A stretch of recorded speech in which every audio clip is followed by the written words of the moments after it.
اب بہت سارے بزنس مین کو دیکھتے ہوں کہ جو آپ سے آگے نکل جاتا ہے، آپ فکر کرتے ہیں کہ میں کیوں آگے نہیں نکل رہا۔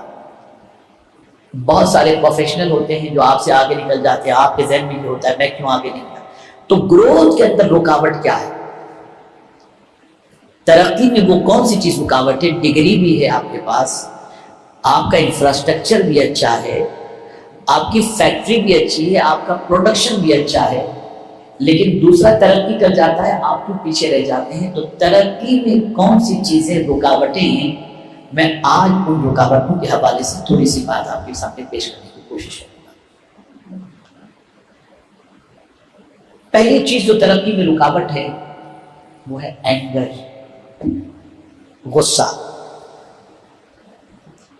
ہمیشہ منہ کا چڑھا ہوا رہنا، ہمیشہ جلال میں رہنا، ہمیشہ غصے میں رہنا، چاہے ایمپلائی ہوں، چاہے اسٹوڈنٹس ہوں، چاہے بیوی بچے ہوں۔ یہ اتنی بڑی رکاوٹ ہے کہ ایسے انسان کے لیے لوگوں کے دلوں سے دعائیں نہیں نکلتی۔ اس لیے کہ یاد رکھیں کہ محنت سے جو کام نہیں بنتا وہ کبھی کبھی دعا سے بن جاتا ہے۔ آج ہم دیکھیں تو ہمارا ایٹیٹیوڈ اپنے نوکروں کے ساتھ کیسا ہے، ہمارا ایٹیٹیوڈ اپنے بیوی بچوں کے ساتھ کیسا ہے، ہمارا ایٹیٹیوڈ اپنے اسٹوڈنٹس کے ساتھ کیسا ہے۔ اسی لیے حضور صلی اللہ علیہ وسلم نے ایک انسان کو بہترین انسان بنانے کے لیے اور اس کی محبت لوگوں کے دلوں میں پیدا ہونے کے لیے سرکار صلی اللہ تعالی علیہ وسلم نے جس چیز کی ضرورت تھی اس کو اتنی اچھی طریقے سے مینشن کیا اور اتنا اونچا درجہ دیا کہ رسول اعظم صلی اللہ علیہ وسلم نے فرمایا کسی مسلمان سے مسکرا کر ملنے پر بھی اللہ صدقے کا ثواب عطا فرماتا ہے۔ یعنی ایک آدمی ثواب کی لالچ ہے اس کے اندر، تو یہ جو اینگر والا جو نیچر ہے اس کو ختم کرنے کے لیے سرکار نے ثواب کا ایک ذریعہ بتا دیا کہ تم مسکرا کر کے تمہیں صدقے کا ثواب ملے گا۔ اب یہاں سے یہ بات سمجھ میں آئی کہ جن کا نیچر اس ٹائپ کا بنا ہوا ہوتا ہے، جن کا طریقہ اس طریقے کا ہوتا ہے، جب دیکھو تب غصہ، جلال، آدمی دیکھ کے ڈرے بھاگے، اس کی محبت لوگوں کے دلوں میں نہیں ہوتی۔ پھر یہ آدمی غصے میں کیوں رہتا ہے؟ اس کو بھی تھوڑا سا سمجھیں۔ اپنی بڑائی کے لیے، اپنے اسٹیٹس کے اعتبار سے، یا سامنے والے کو حقیر سمجھ کر کہ یہ میرے لائق ہے ہی نہیں۔ تو اگر یہ ساری چیزیں ذہن کے اندر ہیں تو یہی سب سے پہلی رکاوٹ ہے کہ ایک انسان خود کو بہت کچھ سمجھ رہا ہے، اس وجہ سے اس نے اپنا نیچر ایسا بنا لیا ہے، اپنی عادت ایسی بنا لی ہے، اپنی فطرت ایسی بنا لی ہے، تو اللہ تعالیٰ ایسے بندے کو ترقی نہیں عطا فرماتا۔ مجھے یاد ہے کہ میرے ایک دوست میرے ساتھ تحریک کا کام کرتے تھے، ان کا چہرہ ہمیشہ ایسے، مجھے لوگ کہتے تھے یار پتہ نہیں کبھی ان کو مسکراتے نہیں دیکھا۔ میں نے کہا چلیے میں آپ کو مسکراتے ہوئے ان کو دکھا دیتا ہوں، مسکرائیں گے ضرور مسکرائیں گے، لیکن میں ان کو جوک سنا کر نہیں ہنساؤں گا، میں کس طرح ہنساتا ہوں آپ دیکھ لیجیے۔ انہوں نے کہا ٹھیک ہے۔ ملاقات ہوئی، میں نے کہا دیکھیے آقا کریم صلی اللہ علیہ وسلم کا ارشاد تو اپنی جگہ پر ہے، اس سے تو کوئی انکار نہیں کر سکتا، لیکن آپ کے بارے میں یہ مشہور ہے کہ یار آپ مسکرا کر نہیں ملتے ہو، ذرا یار میرے لیے ایک بار مسکرا دو نا۔ تو مسکرائے۔ پھر میں نے ان سے کہا جب مجھ سے اتنی محبت کرتے ہو اور میں نے کہا تو آپ مسکرا رہے ہو، تو حضور فرماتے ہیں کہ کسی مسلمان سے ملو تو مسکرا کر کے ملو، تو حضور سے بڑھ کر تو کوئی نہیں ہے نا، تو آج سے اپنی عادت چینج کرو، جب بھی لوگوں سے ملو تو مسکراتے رہو۔ ان کی عادت چینج ہو گئی، پھر وہ مسکراتے رہے۔ میں آپ کو مسکرانے کے حوالے سے بتاؤں گا تو آپ بھی ابھی تک رہ جائیں گے۔ حضرت ابو الدرداء رضی اللہ تعالیٰ عنہ ایک صحابی رسول، وہ جب بھی کسی سے ملتے تو مسکرا کر کے ملتے، تو ان کی وائف نے، ان کی بیوی نے ان سے کہا بڑے ظالم آدمی ہو، آپ لوگوں سے مسکرا کر ملتے، لوگ آپ کو بیوقوف سمجھیں گے، پاگل سمجھیں گے، ہمیشہ ہنستا رہتا ہے۔ تو حضرت ابو الدرداء رضی اللہ تعالیٰ عنہ نے فرمایا میری شریف حیات دنیا مجھے کیا سمجھے مجھے کبھی پرواہ نہیں، میں نے تو اپنے آقا کو جیسا دیکھا ہے ویسا کرنا۔ ہم نے بہت یعنی دل کو چبھنے والی بات بھی کہہ رہا ہوں، ہم نے یہ سمجھا کہ حضور کے طریقے پر عمل کرنے سے معاذ اللہ دنیا میں عزت نہیں ملے گی، یہ سوچ گھر کر چکی ہے۔ معاف کیجیے گا، میں دنیا کے مختلف ملکوں میں جاتا ہوں، کئی انسیڈنٹ میرے سامنے ہوتے ہیں مسلمانوں کی مینٹلٹی پڑھنے کی کوشش کرتا ہوں تو مجھے میری عقل تنگ رہ جاتی ہے کہ اب آہستہ آہستہ یہ مینٹلٹی بنتی جا رہی ہے کہ اگر ترقی کرنا ہے تو اسلام سے ڈسٹینس مینٹین کرو. اور میں کہتا ہوں کہ اسلام کی آئیڈیالوجی کو فالو کرو گے تو دنیا میں ترقی سے کوئی تمہیں روک نہیں سکے گا. تو اپنے چہرے کو غصے والا بنانے سے بچو. ہمیشہ غصے میں رہنے والی عادت نکال دو.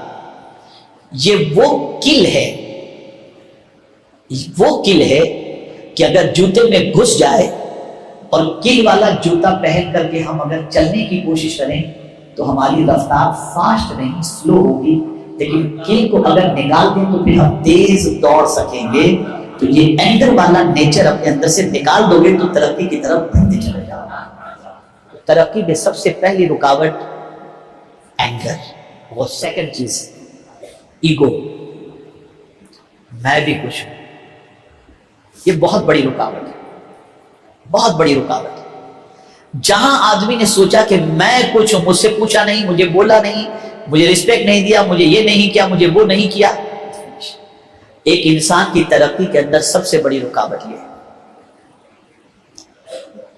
جس کے اندر ایگو کا معاملہ ہوتا ہے اسے دنیا رسپیکٹ کی نظر سے نہیں دیکھتی، لیکن جو خود کو کچھ نہیں سمجھتا اور ہوتا بہت کچھ ہے اسے اللہ تعالیٰ عزت عطا کرتا ہے.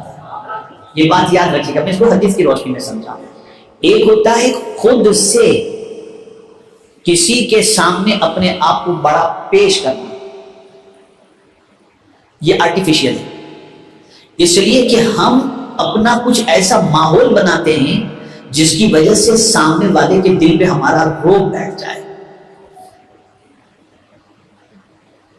اور ایک ہوتا ہے نیچرلی، کوئی دیکھے اور آپ کے رسپیکٹ میں کھڑا ہو جائے، آپ کا احترام کرے. دونوں میں فرق ہے. اب وہ رسپیکٹ میں خود سے کھڑا ہو وہ کیسے ہوگا؟ تو میں اس کو آپ کو بتاؤں. میرے آقا صلی اللہ علیہ وسلم نے ارشاد فرمایا من تواضع للہ فقد رفعہ اللہ. جو اللہ کے لیے عاجزی انکساری اختیار کرے اللہ اسے بلندی عطا کر دیتا ہے.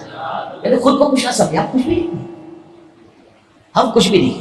جب انسان خود کو کچھ نہیں سمجھتا سب کچھ ہوتے ہوئے بھی تو پھر اللہ تعالیٰ اس بندے کو ترقی عطا کرتا ہے کہ میرا بندہ بڑا نہیں بن رہا ہے، وہ جانتا ہے کہ بڑا تو میں ہی ہوں. خود کو چھوٹا سمجھتا ہے تو پھر اللہ اسے عزت عطا فرما دیتا ہے. تو یہ بہت اہم چیز ہے اپنی لائف میں سے اس کو نکالنا. ایگو والا مسئلہ، آپ خود بہت کچھ ہیں لیکن اپنے آپ کو کچھ نہ سمجھیں. یہ ایک بہت بڑا آرٹ ہے، بہت بڑا فن ہے. اور ایسے انسان کی محبت لوگوں کے دلوں میں بے پناہ پیدا ہوتی ہے کہ یار یہ اتنا بڑا انسان لیکن گراؤنڈ ٹو ارتھ بالکل ایک دم ایسا لگتا ہے جیسے کچھ ہے. آپ زندگی میں دیکھیے گا، مجھے یاد ہے ابھی ہمارے فیملی ڈاکٹر ہیں جو اس وقت ہندوستان کے بہت بڑے ڈاکٹر ہیں اور الحمدللہ جسلوک ہاسپٹل جو بامبے میں ہے اس کے ٹرسٹی بھی ہیں. اور 30 ایئر سے میں ان کے پاس ٹریٹمنٹ میرا کرواتا ہوں. میری فیملی بھی ان کے پاس ٹریٹمنٹ کرواتی ہے اور فرینڈشپ جیسی پوزیشن ہے، گھر جیسی فرینڈشپ کو کیا کہیں گے، گھر جیسی پوزیشن ہے. میں ابھی میرا خیال ہے 2-3 ہفتے پہلے ان کے پاس گیا تھا. تو خود جسلوک ہاسپٹل کے ٹرسٹی اور بڑے بڑے منسٹر اور ایمبیسیڈر ان کے پاس ٹریٹمنٹ کے لیے آتے ہیں. تو میں گیا تو مجھے کہنے لگے کہ یار شاکر بھائی میرے کلاس میٹ بھی ہیں، تو شاکر بھائی میں آپ کو کیا بتاؤں کہ ہوا ایسا کہ میں جسلوک کا ٹرسٹی ہوں اور مجھے تھوڑا سا آنکھ میں ہلکا سا پرابلم ہو رہا تھا. تو میں چپ چاپ جو ہے نا ایک ڈاکٹر کو دکھانے کی غرض سے میں چلا گیا جسلوک. حالانکہ اس کے سامنے ایک ڈاکٹر ہاؤس کے اندر کلینک میں گیا، لیکن میں جو ہے اپنے تعلقات کو یوز کرنے کی بجائے اور اپنے منصب اور مقام کو سامنے رکھنے کی بجائے کیوں کے اندر جو لوگ تھے نا میں ان کے ساتھ کھڑا رہ گیا، خاموشی سے کھڑا رہا، نمبر کا انتظار کرتا رہا. اتنے میں کچھ لوگوں نے دیکھا دوڑ سر آپ یہاں پر، سر آپ یہاں پر. نہیں مجھے یہاں پر اس طرح سے کھڑا رہنا بھی اچھا. اب میں آپ کو بتاؤں کہ وہ اگر جاتے تو سر 1 منٹ، سر 2 منٹ، سر 3 منٹ، تھوڑا سا رکیے، ہو سکتا ہے. لیکن اس طرح سے کھڑے رہنے پر اسٹاف پورا دوڑ سر آپ ادھر کھڑے رہے، آپ جلدی آ جائیں. اس کو میں ایک ایگزامپل کے ذریعے بتاؤں اور اچھی طرح سے آپ کو سمجھ میں آئے گا. یہ سامنے اگر پانی کی بوتل پڑی، یہاں نہیں، سامنے پانی کی بوتل، میں اگر کسی سے کہوں کہ پانی کی بوتل دو، ہو سکتا ہے اس کے ایگو کو ہرٹ، یار مجھے سب کے سامنے پانی مانگ. لیکن میں جیسے خاموشی سے یہاں سے پانی کی طرف بڑھوں گا 2-4 لوگ بھاگیں گے پانی کا پکڑ، حضرت ہم دے رہے ہیں، حضرت ہم دے رہے ہیں۔ پتہ چلا جب آپ اپنے آپ کو بالکل چھوٹا سمجھنے لگیں گے تو اللہ تعالیٰ آپ کو عزت دینا شروع ہوگا۔ یہ مینٹلٹی بنائیں۔ اسی لیے ام المؤمنین حضرت عائشہ صدیقہ رضی اللہ تعالی عنہ فرماتی ہیں کہ سرکار صلی اللہ علیہ وسلم جب کبھی گھر میں انٹر ہوتے تو آرڈر نہیں کرتے تھے کہ پانی لاؤ، ٹھنڈا لاؤ، اپنا کام حضور اپنے ہاتھوں سے انجام دیتے تھے۔ یہ ایک بہت بڑا مسئلہ ہے، آپ لائف میں اس کو اپنی زندگی میں امپلیمنٹ کر کے دیکھیں، خود کو کچھ نہ سمجھیں، ایک آرڈینری انسان سمجھ کر اپنی روٹین کو ایک آرڈینری انسان جیسی آپ گزارنے لگیں، ہوں گے بہت کچھ، لیکن آپ کی لائف کا اثر انسان کی زندگی پر اتنا ہوگا کہ پہلے اگر آپ کی عزت کا گراف اتنا ہوگا نا تو آپ نارمل روٹین کے ساتھ آئیں گے تو آپ کی عزت کا گراف آسمان تک پہنچ جائے گا۔ تیسری چیز جو ہمارے لیے ترقی میں رکاوٹ ہے وہ ہے کلیم۔ ہمیشہ کسی نہ کسی پر الزام، یہ ساری چیزیں کلیم کرنا، کسی نہ کسی کو جو ہے وہ کچھ نہ کچھ شکایت کرنا، یار یوں ایسا یہ کرتے ہیں۔ آدمی ریگولر شکایت کرتے ہیں، جیسے میں آپ کو بتاؤں، ایک امپلائی ہے آپ کے یہاں، وہ بہت اچھا کچھ کام کیا، نہیں تو آج لیٹ آیا تھا، اچھا تو یہاں کیوں بیٹھا ہوا ہے، اچھا تو یہ کیوں کر رہا ہے، اب دن میں 25 مرتبہ اس کو ٹوکیں گے نا، آپ کی عزت نہیں ہے۔ یہ کلیم آپ کی ترقی میں بہت بڑی رکاوٹ ہے، تو اب اس کی جگہ پر کیا کرنا چاہیے؟ انکریج کرنا چاہیے، اس کی حوصلہ افزائی کرنا چاہیے۔ دیکھ بیٹا تو آیا نا آج لیٹ، کل مت آنا، پیار سے خیال رکھ بیٹا، تھوڑا سا ٹائم کا۔ آپ دیکھیے، میں صرف تحدیث نعمت کی خاطر بتاتا ہوں، میرے یہاں بامبے میں جتنے بھی میرے انسٹیٹیوٹ، ممبئی کی بات کر رہا ہوں تو برابر میری نگرانی یہاں پر بھی سب الحمدللہ چل رہے ہیں ہندوستان میں۔ میرے یہاں جو ایک بار جوائنٹ ہوتا ہے وہ نکلنے کا نام ہی نہیں لیتا، بالکل نہیں۔ کیونکہ دیکھیے یاد رکھیے، 2 چیزوں کو آپ کو خیال رکھنا ہے امپلائی کے سلسلے میں، 2 چیزوں کو۔ ہم علماء کو امپلائی نہیں سمجھتے، انہیں ٹیچر سمجھتے ہیں، لیکن ایک جنرل ورڈ کے اعتبار سے کہ جو آپ کے انڈر میں کام کرتے ہیں ان کو آپ 2 چیز دیجیے، نمبر 1 ریسپیکٹ، نمبر 2 ان کی ضرورت پوری کیجیے۔ آپ ان کو ریسپیکٹ دیں گے اور ان کی ضرورت پوری کریں گے، وہ کبھی آپ کے پاس سے نہیں جائیں گے، اور ہمیشہ آپ کا ریسپیکٹ۔ تو ہمیشہ کلیم کرنا، ہمیشہ کلیم کرنا، ہمیشہ کلیم کرنا، یہ بھی ترقی کے اندر بہت بڑی رکاوٹ ہے، بہت بڑی رکاوٹ ہے۔ اسی کے ساتھ ساتھ آپ دیکھیں، چوتھی چیز کی طرف اگر ہم آئیں تو بلیم۔ یہ کام تیری وجہ سے خراب ہوا، تجھے کچھ آتا نہیں ہے۔ یہ بھی وہ چیز ہے جو انسان کی ترقی میں سب سے بڑی رکاوٹ بنتا ہے۔ ایک انسان کو خود کلیم اور بلیم سے بچنے کے لیے محنت کرنی پڑے گی، جیسا کہ میں نے حدیث مبارکہ میں آقا کریم صلی اللہ علیہ وسلم کا جو ارشاد گرامی آپ کی سماعتوں کے حوالے دیا کہ حضور صلی اللہ علیہ وسلم نے فرمایا من جد وجد، جس نے کوشش کی اس نے پا دیا۔ تو ہم بلیم کرنے کی بجائے، ایکسکیوز پیدا کرنے کی بجائے، کلیم کرنے کی بجائے ہم بہتر سے بہتر کی کوشش کریں۔ انشاءاللہ العظیم آپ دیکھیں گے کہ آپ جو گروتھ کرنا چاہتے ہیں، جو ترقی کرنا چاہتے ہیں، آپ ترقی کی طرف انشاءاللہ کام کرنے لگیں گے۔ یہ ہوتا تو ایسا ہوتا، یہ ہوتا تو ایسا ہوتا، یہ ہوتا تو ایسا ہوتا، یہ سب ختم ہم نے کرنا ہے۔